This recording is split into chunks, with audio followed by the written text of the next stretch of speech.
Olá, sejam todos bem-vindos ao programa Business Connection by Ibrei. Sou a Kemi Soy do Ibrei e neste programa estaremos trazendo sempre economistas, empresários e autoridades especializadas em países da Ásia.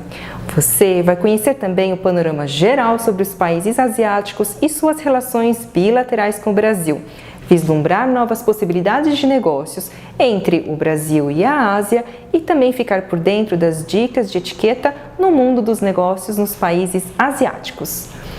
No episódio de hoje, vamos conversar com dois notáveis empresários de sucesso com experiências relacionadas ao Japão.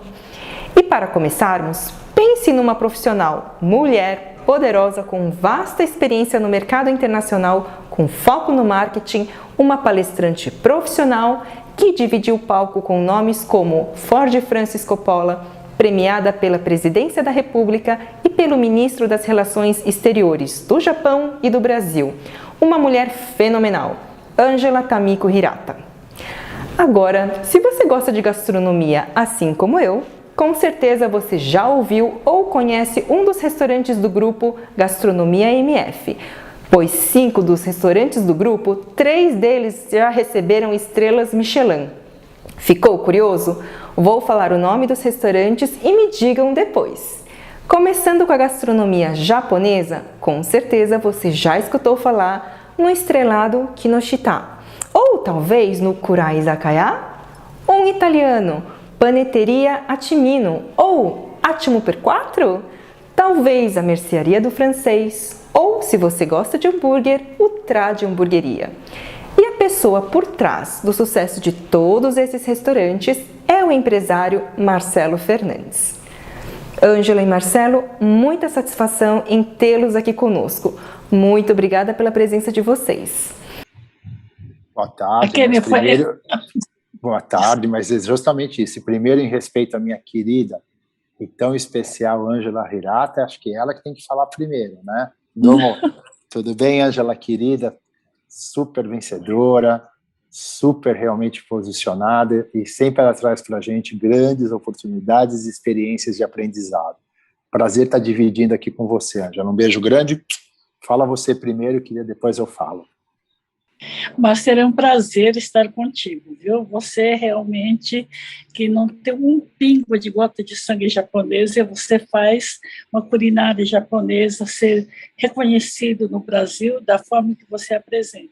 Eu conheci você na viagem, né? Nós viajamos para o Japão e lá nós começamos a criar um relacionamento bastante bacana, então eu acredito que nada acontece por acaso. Conhecer você no Japão, no Hotel Okura, foi muito inusitado. Então, eu acredito numa coisa que chama-se destino. Eu acho que nosso destino cruzou exatamente no Japão. Desde então, eu tenho grande respeito e admiração pelo trabalho que você vem desenvolvendo. Parabéns. Obrigado, estou até emocionado, viu? Realmente, ouvir isso de você. Olha, o mundo inteiro, eu já ganhei já o maior prêmio, porque a Angela, além de ser uma pessoa tão especial, e quando ela fala de uma forma muito verdadeira. Então, eu estou lisonjeado. Obrigado, querida.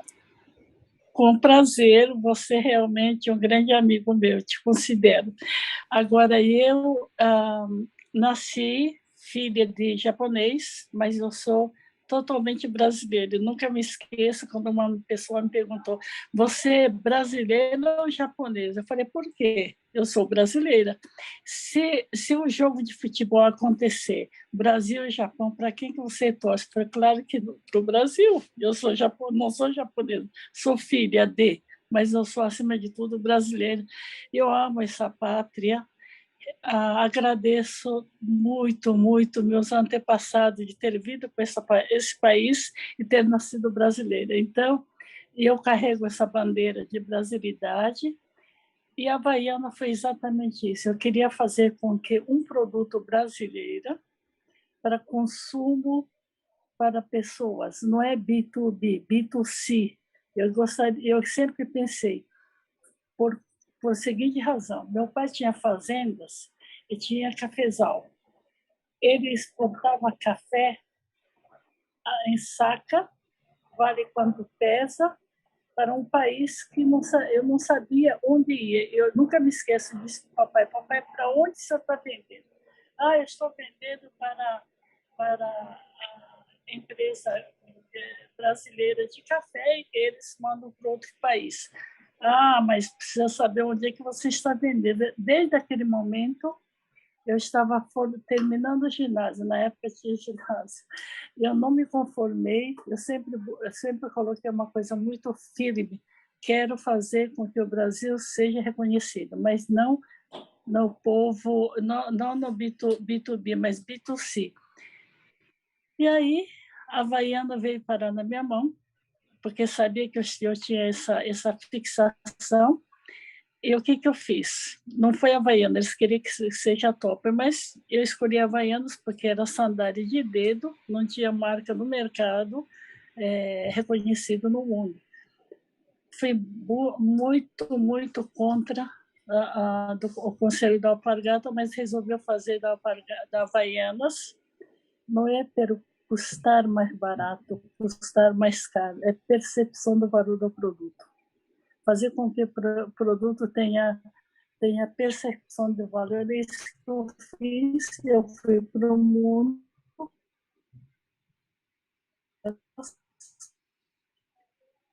E está até no dia de hoje, Havaianas em mais de 100 países. Havaiana desejado pelos pobre e rico. Não existe diferença de sociedade. Não é caro ou barato, é percepção do valor, desejo de querer o produto. Então, essa é um pouco da minha história.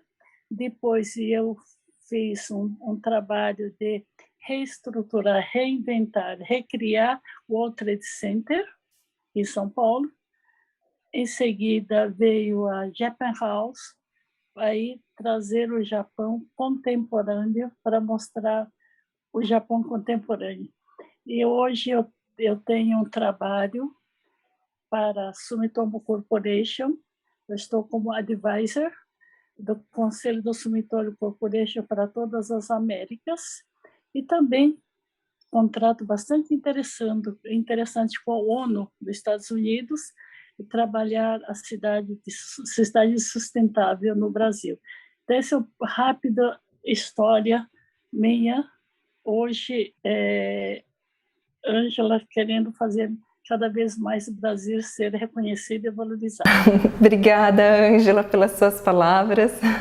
Então, agora vamos começar falando com o Marcelo Fernandes, porque além desses restaurantes todos que eu mencionei, o Marcelo também teve uma participação no Dom, que até hoje é considerado um dos melhores restaurantes da América Latina. Então, Marcelo, você sendo brasileiro, com toda essa sua experiência, você poderia compartilhar com a gente o que despertou o seu interesse em abrir um restaurante japonês aqui em São Paulo? Claro que sim. Como a Ângela colocou lá no começo, né, eu não tenho nada de japonês, mas eu tenho um coração muito japonês. E a cultura japonesa sempre me trouxe uma admiração muito grande, principalmente na questão da arte de alimentar. Então, quando eu montei o Dom lá atrás, na verdade há 21 anos atrás, isso que me levou para a gastronomia fora do lar, eu tinha uma motivação muito grande com a gastronomia japonesa. Em cima disso, quando eu resolvi montar um restaurante conceitual japonês, eu achei que tinha que ter uma tradição e a gente trazer de verdade a essência não só da cultura alimentar, mas também da arte, da filosofia. E para isso, eu tinha que buscar um artesão, tinha que buscar um mestre e um chefe que entendesse de verdade da arte japonesa. E aí, né, como a Ângela colocou, o destino me levou aí numa ocasião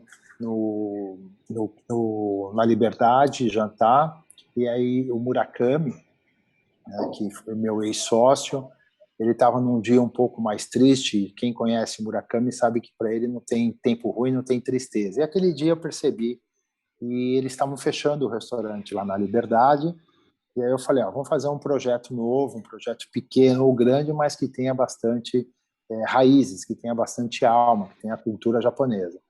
Ele falou, incrível, bacana, e eu estava indo para uma viagem de experiência para Nova York. Então, em Nova York, eu já mudei completamente, que na verdade, eu queria fazer um restaurante francês aqui em São Paulo, porque eu vi uma carência naquela época, mas aí eu mudei completamente a minha agenda, e a gente estava junto com a minha esposa, com a Juliana, e a gente foi agendando só nos restaurantes japoneses em Nova York, que eram realmente reconhecidos. E quando eu voltei de viagem, eu já fui direto para o Murakami. Falei assim, ó, o negócio é o seguinte, Murakami, eu quero fazer assim, assim, assim. Eu falei, nossa, mas isso é muito especial. Se você quer ter tudo isso, nós temos que ir para o Japão para você entender, de fato, o que é esse conceito. Quando ele me estimulou, nós não só fomos para o Japão, mas nós ficamos 45 dias realmente fazendo uma imersão no Japão, com tudo que você possa imaginar, a ponto que a gente conseguiu, com uma certa... com um destino, né? Porque o Murakami trabalhou num restaurante lá no Japão, onde eles recebiam a família imperial. E eu fiquei curioso em conhecer os ex-patrões do Murakami. Quando eu conheci esses ex-patrões, deu uma sinergia muito forte, deu um carinho muito grande. E eles falam, nossa senhora, Marcelo, porque eu fiz aula antes de japonês, de etiqueta, antes de ir para o Japão. Eu me preparei para ir para o Japão. E quando eu tive esses contatos, principalmente com esses ex-donos de restaurantes que recebiam a família imperial, eles perceberam que eu não estava só querendo fazer um restaurante, eu estava querendo levar toda a cultura aqui para São Paulo. E isso foi em 2007. Em 2008 era o centenário japonês. E eu queria inaugurar em 2008 para dar um presente para São Paulo. E eu contando isso para eles, falaram, não, peraí, vou ver se eu consigo uma visita para vocês em Arita, para que vocês também possam ter as louças exclusivas, tal, de quem fornece para a família imperial. E aí a gente conseguiu essa visita, que foi maravilhosa, que foi uma coisa assim que me emociona, porque eu não estava só no Japão, eu fui para o Japão, fomos para Arita, né, e Arita nós conhecemos os mestres, os artesãos que faziam todas as louças para a família imperial, e a gente conseguiu uma concessão de trazer essas louças para São Paulo. E foi assim que nós fomos constituindo o Kinoshita, mas de uma forma não só que ele tivesse ali uma experiência, mas que também tivesse nuances do Japão, desde as louças até da ambientação. Então a gente teve, né, uma interferência muito especial do arquiteto Naoki Otaki, que é um brasileiro, mas que morou no Japão, que ele conseguiu resgatar não só aquela coisa contemporânea, mas aquela coisa principalmente que você fica e você se sente bem, que você se sente de verdade com algo mais, né? E com tudo isso nós fomos constituindo assim, eu espero que fique um legado com um manifesto para São Paulo, para o Brasil, e com essa responsabilidade de trazer o que tem de melhor, não só da cultura, mas da essência japonesa com a culinária, onde que a gente faz isso para os nossos clientes. Muito interessante toda essa construção dessa história, tem até a família imperial envolvida. Que história bonita, Marcelo. E já que você teve toda essa experiência, ficou uma curiosidade a respeito do choque cultural. Como foi isso para você? Você sabe que muitas vezes as pessoas, né, felizmente eu tenho a oportunidade de ir ao Japão para fazer pesquisa, fazer imersão, e algumas vezes, felizmente, a gente tem convites de produtores, convite do governo americano, da Jetro, enfim. E eu acho que o que mais realmente eu faço questão é de respeitar a tradição japonesa e, principalmente, ter essa admiração de como o japonês ele é resiliente e como ele tem para si o dever, né, chega a ser até uma obrigação, mas não é uma obrigação, que é muito espontâneo, dele se doar, né? E isso eu tento fazer com o dia a dia aqui. E às vezes as pessoas perguntam para mim, poxa, Marcelo, você foi para o outro lado do mundo, eu costumo falar que eu não fui para o outro lado do mundo. De verdade, eu fui para um outro mundo. Porque o choque cultural, ele não é só a questão da mão invertida ou dos hábitos, é a questão da cultura do respeito e, principalmente, de você ter todas as características que às vezes a gente acaba esquecendo e, infelizmente, não deveríamos esquecer, que é o direito seu, mas o direito do próximo, né? Então, a gente não vê sequer uma lixeira nas ruas, porque a cultura, o povo japonês, ele não joga o lixo na rua, ele joga o lixo na sua residência, porque na sua residência ele já faz a reciclagem, ele já sabe onde que ele vai colocar o papel, onde que ele vai colocar alguma coisa que ele consumiu ou usou durante o dia. Então são coisas que parece que é mínimo, mas é muito, gente. Lá atrás eu lembro, tempos de pandemia, que eu até questionava, puxa vida, mas por que ele está usando máscara, né? Que situação. Ele estava usando máscara porque ele estava com algum resfriado, alguma tosse, e a preocupação dele era não levar isso para os seus semelhantes.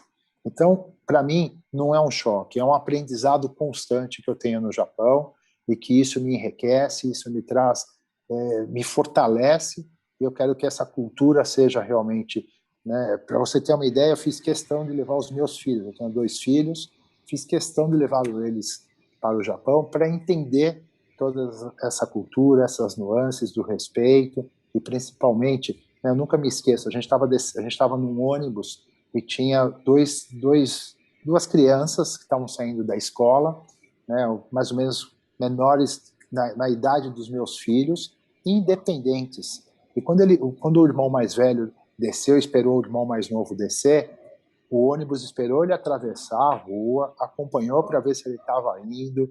Então, são detalhes que isso transforma uma nação. Então, para mim, é um exemplo o que a gente vê lá no outro mundo, que é do outro lado do mundo, que é no Nihon, que é no Japão.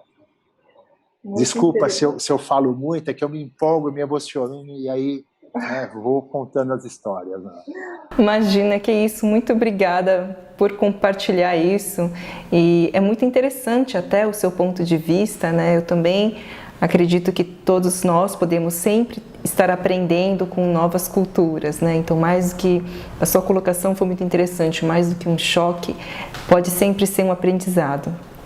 Mas agora falando dos restaurantes, nós sabemos também que não é fácil ganhar uma estrela Michelin. E ainda mais difícil ainda é manter. Gostaria de saber como que você consegue manter essas estrelas, o selo da estrela Michelin nos seus restaurantes. Eu acho assim, né? Claro que para a gente é maravilhoso nós termos premiações como a estrela Michelin. Eu acho isso preenche e isso satisfaz, mas a maior premiação que a gente pode ter é a satisfação dos clientes. É os clientes felizes, os clientes saírem, né, satisfeitos com a experiência. O pouco que a Ângela já falou, ela colocou uma coisa que eu vou em busca, que é a gente ter o valor, não no preço, e sim em toda a experiência. Né? Então, independente do que a gente está servindo, a gente coloca muita energia, a gente coloca o que tem de melhor, da sazonalidade, a gente tem realmente uma atenção muito focada com os detalhes, né? Desde as louças, como eu te contei, que vem de Arita, até os hashis, que a gente faz questão que venha do Japão. Os hashis são aqueles maiores, não são os hashis menores, né? São hashis que, sabe, não deixam fiapinho, são hashis made in Japão mesmo. Os nossos banheiros são sonorizados, são climatizados, são higienizados, né? A equipe tem que ter toda a atmosfera como se tivesse de fato no Japão. Então a comunicação tem que ser através da língua japonesa, né? As nossas facas são facas japonesas, não é porque é do Japão, não, porque a gente acredita que as facas elas têm um corte que não vai oxidar os pescados. Então a gente tem toda uma atmosfera que a gente faz questão de imbuir não só na liderança, na gestão, nos líderes, mas em todos os nossos colaboradores, inclusive praticando com eles palavras mágicas japonês, desde um hai até um ohayou gozaimasu, né, irashaimase. Então, toda essa energia ela fica dentro do nosso restaurante. E isso transfere uma coisa muito boa. E quando o inspetor do Michelin vem, ou um crítico do 50 Best, ou das revistas, né, que classificam os nossos restaurantes, eles percebem isso. Então, não é que a gente vai em busca disso, a gente vai em busca de trazer o melhor para os nossos clientes. A gente quer que os nossos clientes tenham uma sensação ali que fosse a sua primeira, mas também como a sua última vez, que seja intenso mesmo de experiências, de boas energias, boas recordações e, principalmente, que ele se nutre de uma forma que seja muito, muito impactante. Eu acho que isso que nos mantém essa consistência e que a gente vem conquistando, mantendo a estrela Michelin, conquistando as premiações, porque a equipe toda trabalha por um bem comum, que é os clientes. E a gente é agraciado com as premiações, em especial com a estrela Michelin, que a gente já está indo aí para o 7º ano consecutivo mantendo ela. Isso, né, no Kinoshita. Claro que os outros restaurantes é o mesmo DNA, é a mesma atmosfera, é assim que a gente lida, né, independente de ser o Trad, que é a nossa hamburgueria, a gente tem 2 moagens diárias para que a carne não oxida, né, a gente tem a nossa padaria que faz os pães para que esteja sempre fresco. Então, são características que vêm de verdade do nosso DNA e que a gente percebe que isso é um diferencial muito importante para que os clientes tenham essa satisfação da experiência presencial. Estou te respondendo, qualquer coisa, por favor, me fala, porque né, às vezes eu não estou focado na sua pergunta, porque eu gosto de deixar ela mais ampla. Imagina, respondeu super bem, parabéns pelo sucesso de todos os seus restaurantes. Com certeza, como você mesmo mencionou, o foco não é a estrela, mas a estrela é uma consequência de todo esse trabalho. E parabéns mais uma vez. Agora... Arigatou gozaimasu. Agora, Ângela, a gente falou um pouquinho, né, com o Marcelo sobre choque cultural e eu tenho certeza que você também presenciou alguma coisa nesse sentido. Então, eu gostaria que você comentasse conosco a sua experiência em relação a isso. Bom, a minha história, eu sempre gostei de comércio, né? Negócios, marketing. Minha formação é em administração de empresa, eu me formei na USP, mas sempre administração de empresa era muito mais coisa assim, vamos dizer, cartesiano, né? Mas eu sempre gostei mais de marketing.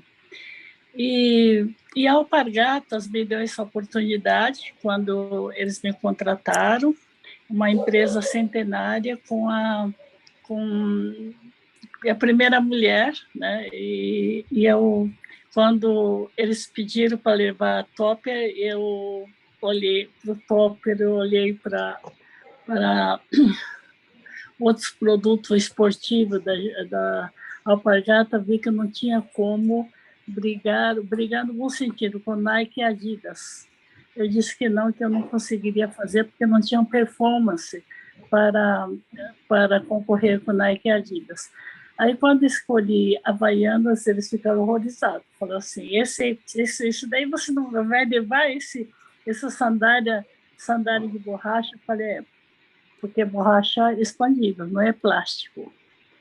E tem maior produção de Havaianas no Brasil, eu quero fazer deles ser reconhecido no mundo. E assim eu comecei em 2000, e na época, no meio do 2000, eles perguntaram, você tem certeza? Eu falei, tenho. Qual é a garantia que me dá? Eu começo a criar uma estratégia, planejamento de ação, junto com a equipe, que eu vou aproveitar a equipe que já existe. E nunca me esqueço, o presidente falou, não, essa equipe não presta, eles fazem de conta que comércio externo, mas eles não entendem. Falei, pois eu vou fazer com que eles entendam e fazemos juntos. Até hoje, essa equipe continua como um legado meu, indo muito bem. Com eles, eu criei uma estratégia E nunca me esqueço, na época, o presidente disse assim: qual é a garantia que você me dá? Eu começo a ir para o mercado dia 1º de janeiro de 2001, final de ano eu vou apresentar o balanço do meu departamento em azul. E assim nós fomos, e tripliquei o faturamento do comércio exterior da Alpargata. E aí hoje realmente está em mais de 100 países. Na época, eles produziam 135 a 150 mil pares dia. Hoje está produzindo acima de 3 milhões de pares dia. Então, isso foi um trabalho não da Ângela, foi trabalho de equipe. Porque sem ter um bom alinhamento e trabalho de equipe, você não consegue fazer absolutamente nada. Então, os legados que continuam até hoje na Alpargata foi da época, e o vice-presidente da época minha equipe, ele continua firme com todos os legados. E como eu diria o seguinte: quando eu comecei para o mundo, e a minha equipe lidava com um choque cultural, porque sempre nós lidávamos com muito respeito e procurando entender essas diferenças para adaptar a aproximação da marca e dos negócios em cada país. Na época, internacionalizar Havaianas, eu lidava junto com o selo Made in Brasil para o mundo afora, sempre mostrando as riquezas naturais, a miscigenação das raças, os talentos na música e nas artes, a abundância de solo fértil, a criatividade do povo miscigenados, por ser descendente de japonês, mas nascido e criado no Brasil. E eu vi com muito orgulho o potencial do Brasil e dos produtos feitos aqui para serem divulgados e consumidos no mundo todo. Sempre com muito respeito a cada país, mas também fazer com que, ao respeitar cada diferente cultura ou costumes, eles respeitavam também a nossa posição. Em 3 anos, a empresa da Alpargata exportava já para 5 continentes, em mais de 80 países, com a marca Havaianas, com registro, posicionando no prestigiado mercado, buscando espaço nas vitrines internacionais de luxo, e hoje a Havaiana está em mais de 100 países com o mesmo conceito e status. A forma de apresentar o produto é exatamente o mesmo que se apresenta no Brasil, para ter a identidade e DNA do produto no mundo. Sempre enfatizamos na Havaianas com registro, e desde a minha direção entra no universo pequeno e precioso de apenas 104 marcas de alto perfil e de destaque reconhecida pela Lei Brasileira de Marcas, pelo INPI, Instituto Nacional de Propriedade Industrial, e a sonda Japan House também outro fator bastante interessante. Bom, então, agora, Marcelo, voltando para você, você poderia dar dicas ou talvez conselhos para os nossos telespectadores que ele tenham interesse no empreendedorismo, no setor gastronômico, e para que até, quem sabe, eles consigam alcançar uma estrela Michelin? Olha, a gente tem que ter, não são dicas, mas são realmente uma necessidade para quem quer empreender, é ter a determinação e o comprometimento para que o seu negócio seja exitoso. Isso tem que estar realmente com toda a equipe. Né? Eu gostei muito também da fala da Ângela, quando ela falou que não foi uma conquista dela, foi uma conquista de toda a equipe. E é isso que a gente tem que ter nos nossos negócios. A equipe tem que entender a necessidade de todos estarem realmente engajados do mesmo foco, dos mesmos objetivos, e fazer uma corrente para frente. Então, eu acho que a resiliência, principalmente na atual conjuntura, são determinações do empreendedor. Porque se você tem uma resiliência, eu tenho convicção que você vai saber ressignificar e superar, ressurgindo de forma aí, com novas oportunidades. A gente pode falar rapidamente o que está acontecendo na atual conjuntura, que não é uma estratégia, não é mundialmente todos estão passando, né, com essa pandemia, mas a gente tem que ter resiliência, a gente tem que ver como que vai ser e acreditar que o dia de amanhã a gente pode ressignificar, ressurgindo de uma forma muito mais resiliente.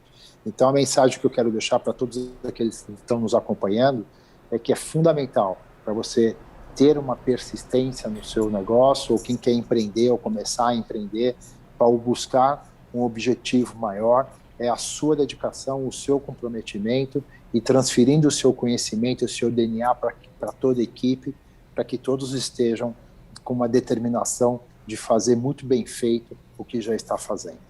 Então, acho que é essa frase que eu deixo aí para todos, para eu deixar um tempo aí para nossa querida Ângela falar também. Muitas sábias palavras suas, Marcelo, muito obrigada. Tenho certeza que as pessoas anotaram.